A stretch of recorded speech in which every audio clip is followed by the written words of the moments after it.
Welcome to Comfort Time with Aunty Yunike, where we tell testimony stories. Today's story is the positive and negative parts of friendship. And to help discuss this is Sandra Ajiman, who is not a new face to Comfort Time, who is a sister to Comfort Time.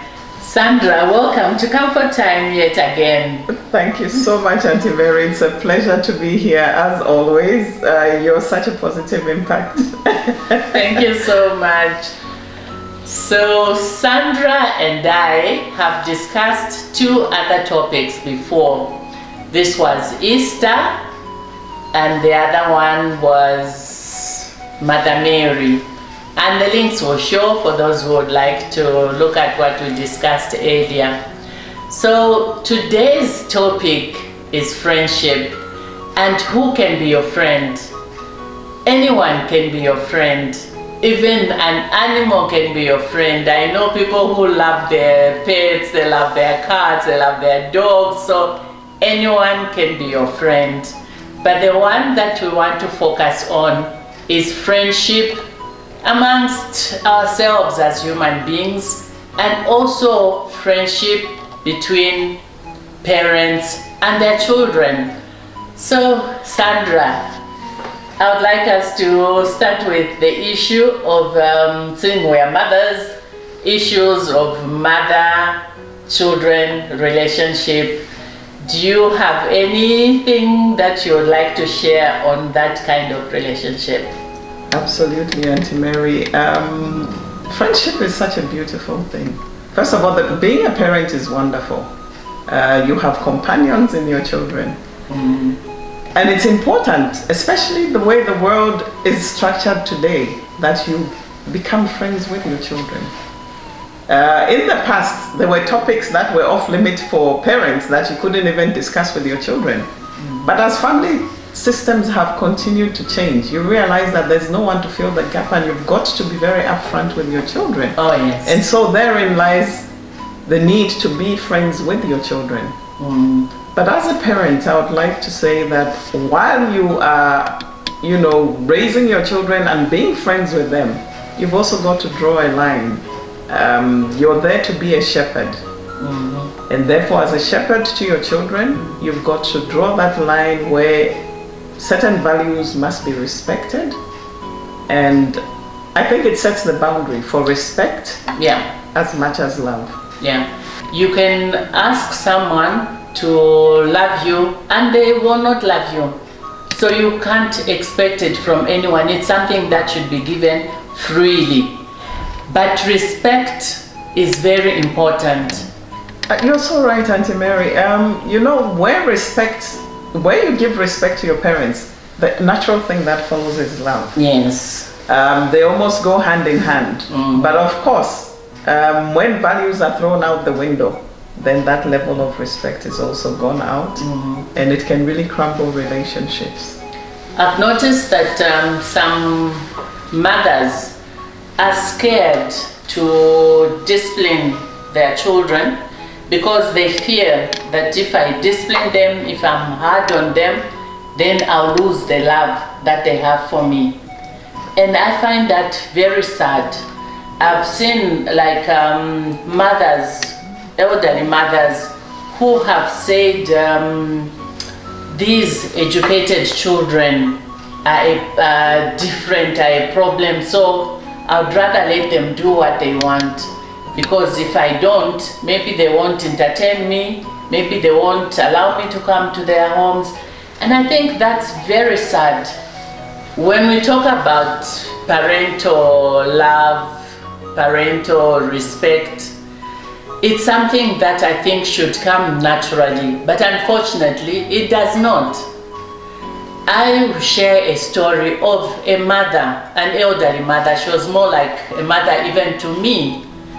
She was being disrespected by her son. And when I asked her why she would allow that kind of disrespect, she said, if I don't let him do what he wants, he will not allow me to come to his home. He will not allow me to be with my grandchildren. So I have to let him do what he wants so that I have access to him and to my grandchildren. I thought that was very sad. So I was able to talk to the man, the gentleman, and I told him, if she was not a good mother that deserves your respect, you would not be here. She cared for you as a baby. You were vulnerable as a baby until where you are, she educated you. So if you can't love her, at least respect her. And this is what we are seeing nowadays, you know? Mothers are scared, fathers are scared because those people look after them. It's not right. Not at all, Auntie Mary. Unfortunately, societies, this is what I call the miseducation of children. As much as we send children to school, there are values that you carry from home. And sometimes parents look at children who've gone to school as being several levels above them. It is so unfortunate. The greatest place to get educated is home. Yeah. It is the values that you carry from your parents that you carry into the world that you also pass on to your children. And as much as this unfortunate story, you know, plays out, you can see that he's also setting a stage for his own children to disrespect him. So I strongly believe you've got to find a way of being friends with your children, because then you can actually give them some tough love. Children need tough love. Tough love is key. Very key. Need it, yeah. Very key. I must say that I'm actually a product of tough love. And I do respect my parents, especially my mother, for that tough love. Yeah. She didn't make it easy, but I really appreciate it because today I see the benefits of that tough love. Yeah. I've also lived under that. My mother would make it very clear. She is in charge. So I think it's important for children to know that they owe at least respect to their mother. Why you want to love her, I don't know. But if you can't love her, at least respect her. And this does not only go to the mothers, the fathers as well. Fathers and mothers sacrifice for children to be who they are. You have no idea. Sometimes they go to bed crying while you are snoring away, thinking of how they will care for you. And then you should disrespect them? No. Powerful. You know? Very powerful. I mean, I would just like to add to that and say, the world is such a strange place. Respect your mother and your father, and the Bible says so. It's that biblical. You may be blessed all the days of your life. You may live long. It's biblical. Absolutely. You know? Absolutely. Because the Bible is not, it's very clear on that one verse about respect your mother and your father so that you have a long life. Absolutely. Absolutely. It says that. It does. So. Sure. Can I just also add that, you know, sometimes it's not just mothers and fathers, but all the elders that you encounter in life. Oh, yeah. And your older siblings. I mean, we now live in societies, and especially I'll speak for Zambia as a Zambian, where we see older siblings raising younger siblings. Oh, yeah. There have been so many child-headed households. And sometimes it takes one older sibling to really sacrifice themselves so that the rest of you can walk on their back to get to the other side. So before you pass judgment on that person who looks haggard, old, you know, wearing tattered clothes, ask yourself, what role did they play in my life? Yeah. They've possibly put much more than you will ever put into their lives. Women, men, who have not known what it means to be a child, because from an early age, being the eldest siblings, they had to step into the shoes of a mother or the father. Maybe because the mother is sickly or the father is working all the time, but still they did their best, brought up their siblings, and now I feel it's only fair to recognize their role in your life. Respect them, help them where they need your help. I've seen relationships of parents with their children. I sometimes wonder, do we know where to draw the line when it comes to the relationship, the friendship with the children? Because yes, we should be friends with our children, but I've seen that sometimes we forget that we are friends, yes, but we're not pals. So what is your take on that? Very, very cardinal point, Auntie Mary, in the sense that yes, you will be friends with your children. It's important for the times that we live in. No one will tell them the truth like you will tell them. Oh yes. But draw the line. You cannot be pals and go drinking and get drunk and lose yourself in the process. There must be some level of values that you uphold, because you're a shepherd to your children. You must show them that through life, when you uphold good values, you will walk the earth with a lot of respect from not only those around you, but even those who admire you from afar. So yes, I like the fact that you draw the line and say you cannot be pals. You cannot go freely out there drinking and misbehaving in front of your children. They are bound to lose it for you. They are bound to lose any love and respect they have for you. And you've only got yourself to blame when they disrespect you, because you allowed that. Yeah. So mothers, fathers, the onus is on you. How you're going to behave towards your children is how they're going to behave towards you. Now, when we come to our friends, ordinary friends, maybe fellow women, men, what advice do you have for friendship? Because I know some friends, not all friends are going to be with you for the long haul. Some friends will come into your life to just draw from you, and they'll be gone. So you shouldn't remain crying, saying, you know, this person did that to me. I heard of root people and leaves people. So maybe they were not roots, they were just leaves to fall off a tree and dry off and be swept and burnt as chaff.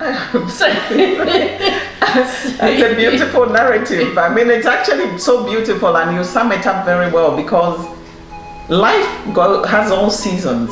Oh yeah. There will be some who will come and bloom, and they will bring out the best in you. Yeah. And there are some who will come and they will really wither, and they will leave you high and dry. There are people who come into your life and they torment you. There are some who come to build you, and there are some who just will be there right up to the very last minute. And count it all joy. Absolutely, absolutely. But you see, beyond all that, it's important to see that human beings are interconnected. And no matter, I've learned, my principle in life is this: no matter the negatives a friendship throws upon you, there is a lesson to be learned. Oh yeah, oh yeah. You will. It's like a child who burns himself or herself with a candle. Learns not to touch a candle when the lights have gone off. So you cannot touch it with your bare hands. As much as we remain open. I mean, when I look at you, Auntie Mary, I've always been drawn to you, because like in church, I see you stand up and doing the Gloria. You know, you're dancing and you're just a warm person. And so you're bound to attract people, all sorts of people. Some will be positive, some will be negative, but I'll tell you what it is. Friendship is such a beautiful thing. Oh yeah. It is beautiful in that we were not made to walk the earth alone. Oh yeah. We need companionship on the earth. Yes. So there will be positive friends and negative friends. And it's important to draw into your spirit, or to tap into your spirit, and know when you meet positive people. I always say, when I meet people, I connect for life. By some fluke of nature, I think the Spirit, the Holy Spirit has always brought positive people into my life. And it's important that we celebrate the positives. Yeah, I have had some friends that have not been so positive, and I feel, as you have said, I've learned and grown from that. Because those who have not been positive in your life have taught you something. So I've learned from that. And those who, but I've also known great friends that I look back on and I'm like, wow, it even doesn't do justice to call them friends, you know? I want to call them, I call them like you, I'll call you my sister. True. Because when you look at what you share, it goes beyond just friendship, True. you know? So yes, there are some friends who will teach you. Suck the life out of you. But you learn from that. Afterwards you were like, okay, I needed to know that. Because sometimes, we can be, for lack of a better word, gullible. You just accept everything and everyone without really taking time to understand this person, who are they and what do they want with me, And when you don't analyze, you are going to get burnt. So the onus is on you to check yourself. Absolutely. Yeah. So looking at friendship, this is a very interesting topic and it's a wide topic, but what is a lifelong friendship? What does that look like to you, Sandra? Wow. It almost sounds very easy but very sophisticated. I'll tell you what it is. In my current life, I do quite a bit of coaching, and therefore I meet mentoring and coaching, and I tend to meet people from different walks of life, people I never thought I would encounter or ever meet in my line of work. And what it has taught me is that it is very easy to find people to connect with, as long as you come to a common place. You've got to be yourself, be real. Yeah.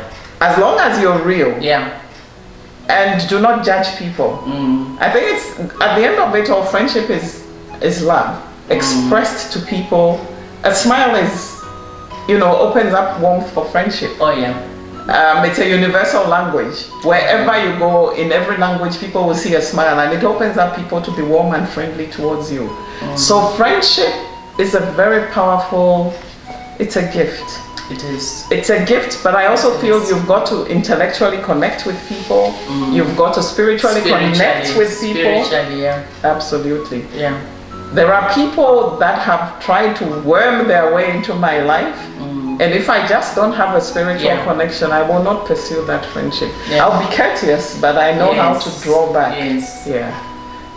In fact, I think being prayerful, being spiritual. We did a video called Energy, and the link will show. In that video, we talk about, people coming into your space and you just feeling, funny about them without them having said anything or done anything. But your body language just rejects them, or you just repel them. That should be taken very seriously. Because when you ignore that, you are sure to pay for it. And then they're just people that come into your life and they just feel like home. So embrace that, enjoy them, enjoy the relationship, and it will go far. So yeah. Thank you so much, Auntie Mary. In fact, in short, I think I learned from this, and I will say, be spiritually intelligent, draw into your spirit, and also be emotionally intelligent. Oh, yeah. You've got to know how to handle, because you don't want to come off as rude and not open to people. So that emotional intelligence, as you say, from reading people's body language, you've got to find very clever ways, of either advancing the relationship or dropping it. And also you need to be prayerful. There are times when it's difficult to tell this way or that way, good or bad, and that can only come out through prayer. There are times when I have met people and I'm not sure how far this relationship is going to be or how I want to interact with that person. So when that happens, I go into prayer and I ask God, whether it's just a friendship, whether it's a business friendship or a business deal, whatever it is, When I feel I'm not sure where I should be going, I take it to the Lord in prayer. When I take it to the Lord in prayer, most of the times I don't have to do anything. That person will just be moved away, maybe to another town. That person will just lose interest themselves. Something will happen and they'll be moved away from my space. So it's very important to be prayerful and to bring situations to the Lord when you are not sure, even when you are sure, for confirmation. So yeah, friendship is a good thing. God said He does not want us to be alone. No man is an island. So for us to enjoy life, we need to be with friends, with partners, with husbands, with wives, but whatever the relationship is, let it be one that God has blessed so that it can bring you the most joy. That is so beautiful. I've learned a lot from that. Oh, really? Oh, yes. Prayer is everything. And it can reveal a lot to you. Oh, yeah. It does. For me, I don't even play. I pray for a relationship to go away. I actually specifically tell God, if this is not from you, please take it away. And if it's from you, God, then let it manifest. And it does that. Beautiful. Beautiful. I know. God is energy and He's creative, and everything upon which He lays His hand will blossom into something beautiful. Blossom, yeah. Absolutely. So that's friendship for you, that's friendship for me. I hope you have learned something. I've learned something from your input. I hope you have also learned something from what has been shared. Absolutely, Auntie Mary, you know you're like a pool of wisdom. I come here to tap into you and re-energize. And it's always a pleasure to catch up with you and to talk. This is also a gift of friendship, huh? Oh yeah. This is a friendship from a very spiritual perspective. Oh, yes. You are very special. You are very special. No, I've learned a lot. I always actually learn a lot, especially when we discuss spiritual matters. I'm like, this child, God, this child of yours, you have so much wisdom, and it's always a joy to share the space with you. So thank you very much for coming. It's always such a joy to have you with me. I hope we'll be soon discussing other topics. And I'm sure this will help mothers, fathers, children on how we should behave. Thank you so much, viewers. I hope you have learned one or two things from our discussion. I've learned a lot from even our own discussion. It's always such a joy to have Sandra with me. Sandra, thank you for coming. Auntie Mary, always a pleasure. Thank you so much. It's always a joy to share with you the little that we have experienced, the little that we know. For those who have not subscribed, we are requesting that you do. And for those who have, we're saying thank you very much, and please always remember to give us a thumbs up. That helps the information to go further. Stay blessed. See you in the next video.